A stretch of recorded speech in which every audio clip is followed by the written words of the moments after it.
aidan. Jenis-jenis macam-macam berbuka puasa itu ada beberapa.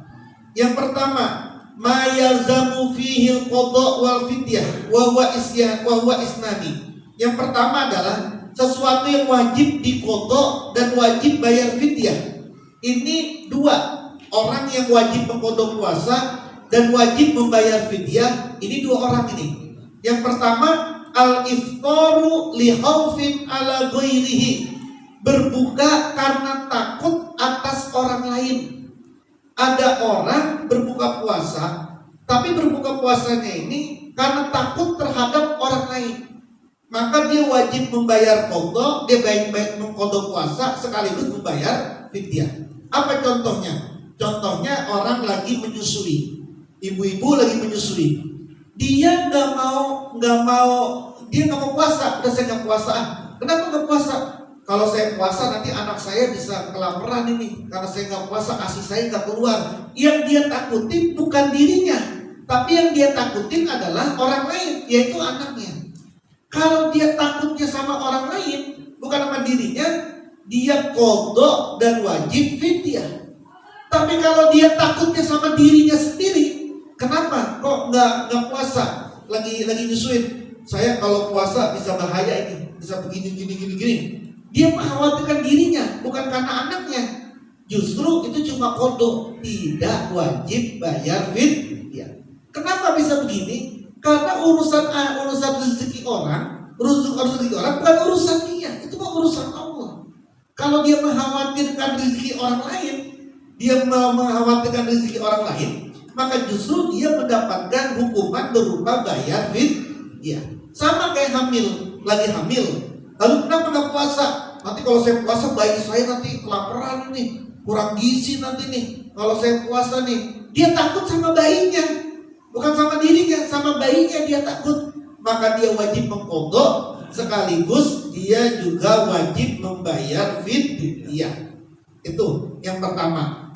Dia berbuka, dia wajib membayar qada, dia wajib qada puasa sekaligus bayar fidyah bagi orang yang berbuka karena takut atas orang lain. Yang kedua, al-iftaru ma'a tahiri qada'in ma'a imkani hatta ya'ti ramadhana akhar.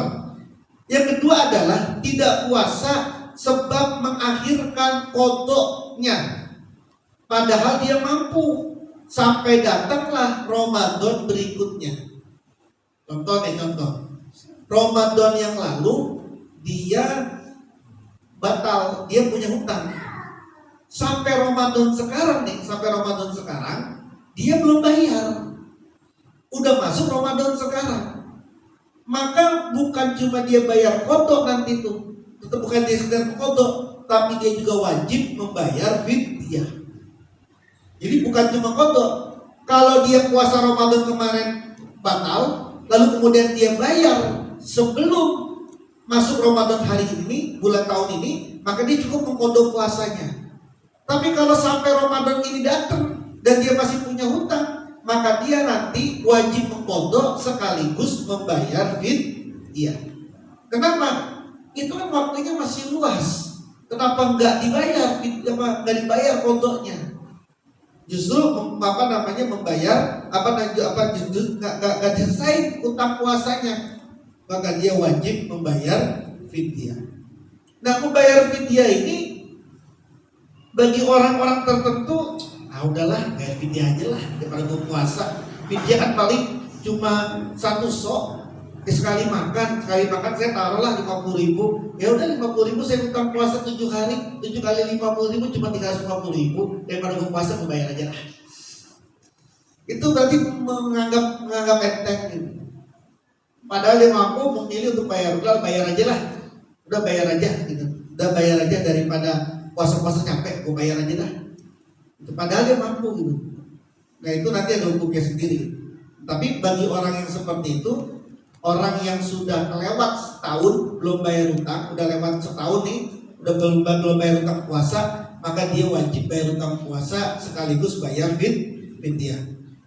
Wasaniuha, jenis berbuka yang kedua itu adalah mayalzamu fihil qada dunal fidyah. wajib mengkodok saja tanpa bayar fidyah. Kalau tadi kan dia wajib kodok tapi juga bayar fidyah. Kalau yang sekarang, orang yang cuma boleh kodok, cuma cukup kodok aja tanpa membayar fidyah, wahwa yaksur, itu banyak sekali. Kamu ma'aleh, seperti orang yang pingsan. Orang pingsan juga cukup dia bayar kodok saja. Apa cukup dia kodok puasa tanpa membayar fidyah. Ada orang sengaja buka puasa, udah gak kuat banget di puasa, lalu kemudian dia batal puasanya, maka dia cuma wajib untuk mengkodok, tidak wajib membayar fidyah. Yang ketiga, mayazamu fihil fidyah dunal kodok wa huwa syai'un kabir. Dia tidak puasa Ramadan, maka dia cuma wajib bayar fidyah saja, tidak wajib kodok puasanya. Cukup bayar fidyah, tidak wajib mengkodok. Siapa itu? Sayhun kabirun, orang tua yang udah renta. Orang tua renta yang udah nggak bisa lagi puasa. Orang-orang tua yang udah lemah, udah di kasur aja, udah lemah, maka dia cuma wajib bayar fidyah, tidak wajib mengkodok. Kenapa? Ya karena kalau dia udah tua begitu, cuma 0,0 sekian% dia bisa sehat bugar lagi kembali, itu jadi muda lagi. Umurnya aja udah 90 tahun, 80 tahun, nggak bisa ngapa-ngapain. Kecil kemungkinannya bisa sehat jadi muda lagi.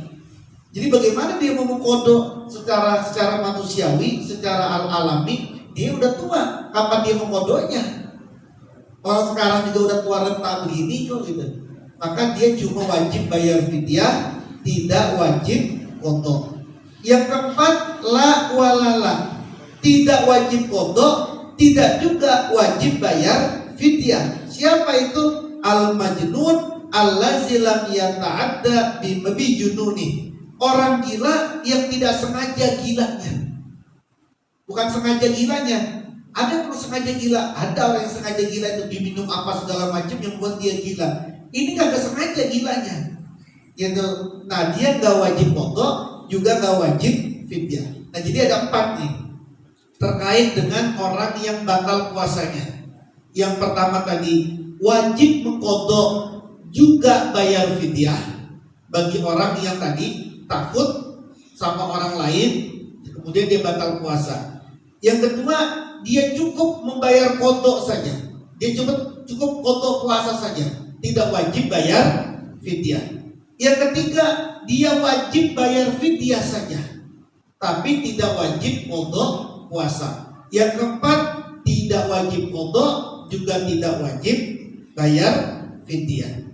Faslun allazi la yufattiru bima yasilu ilal jawf, sesuatu yang tidak membatalkan puasa, meskipun itu sampai ke perut. Ada barang-barang, ada sesuatu yang masuk dia ke dalam rongga kita, tapi itu tidak membatalkan puasa. Yang pertama, mayasilu ilal jawfi binisyan, sesuatu yang masuk sampai ke perut sebab lupa.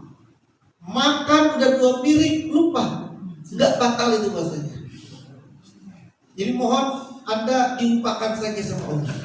Kalau doanya, ya Allah buatlah saya lupa ya Allah, itu sejam aja ya Allah, ntar balikin lagi ingatan saya. Itu lupa tidak batalin puasa. Masukkan tuh sesuatu ke dalam perut kan, tapi lupa. Au jahlin, atau tidak tahu, nggak ngerti. Kalau hukumnya ada orang, ya orang desa, orang kampung, orang hutan, orang baru masuk Islam, dia pikir yang nggak boleh makan doang sama minum, dia ngerokok.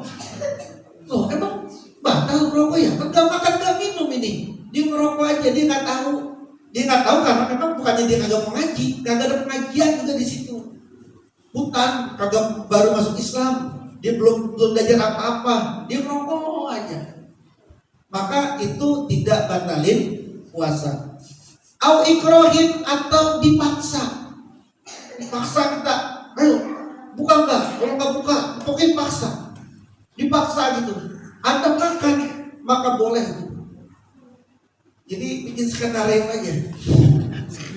Di skenario paksa gitu.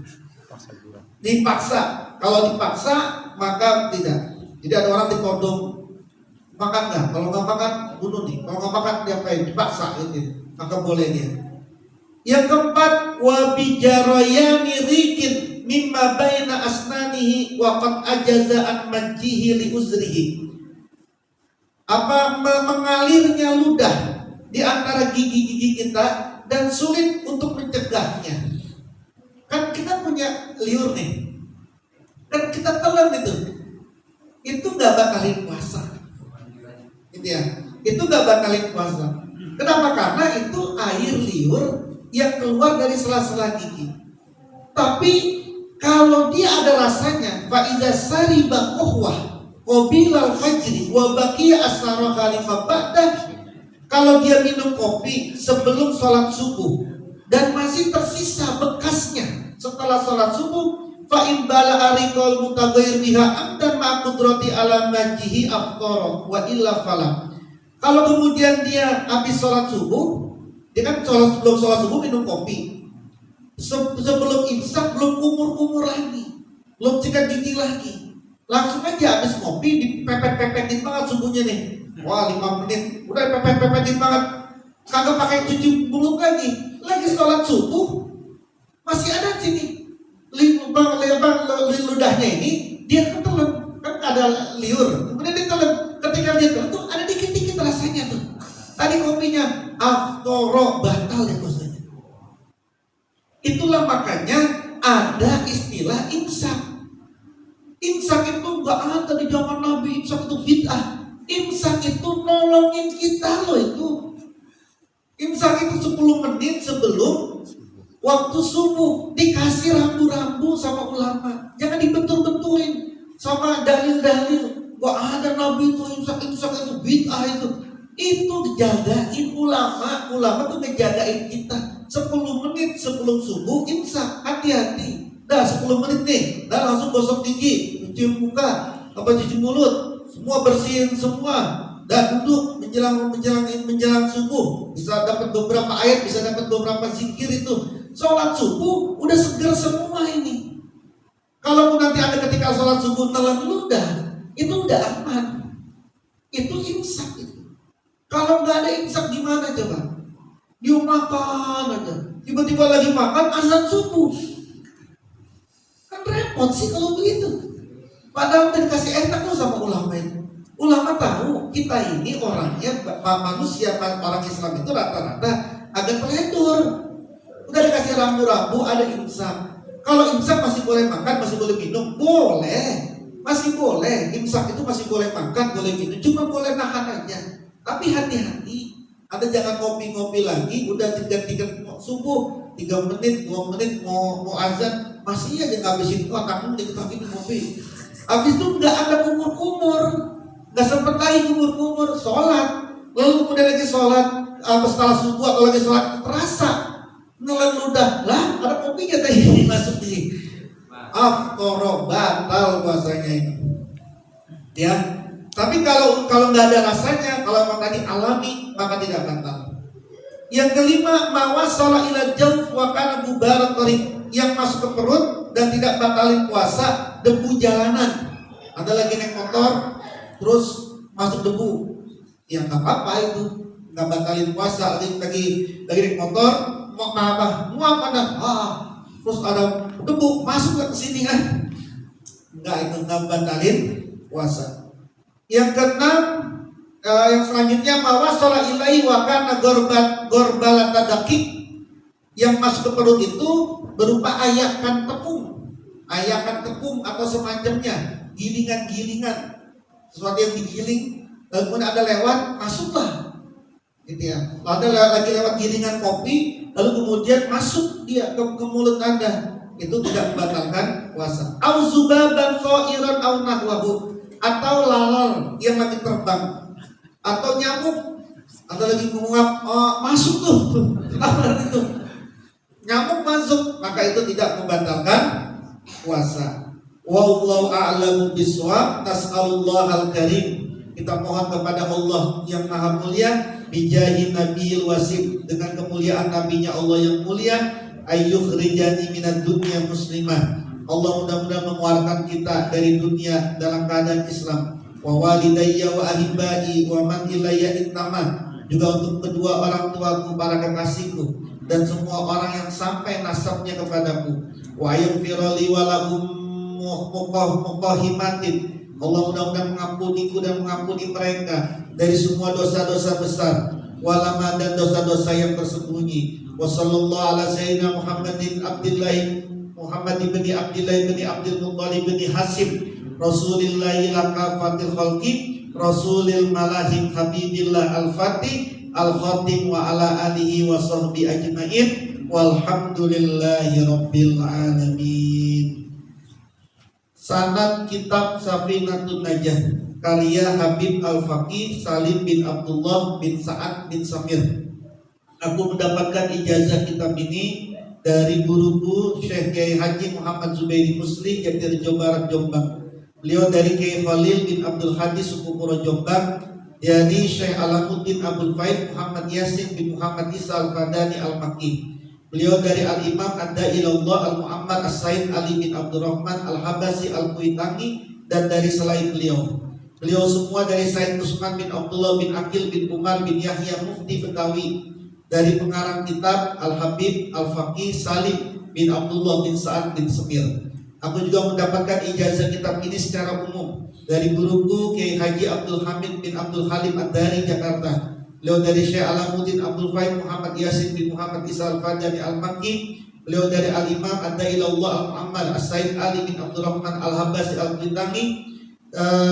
Beliau semua dari Said Usman bin Abdullah bin Akil bin Umar bin Yahya Mufti Betawi. Dari pengarang kitab Al-Habib Al-Faqih Salim bin Abdullah bin Sa'ad bin Semir.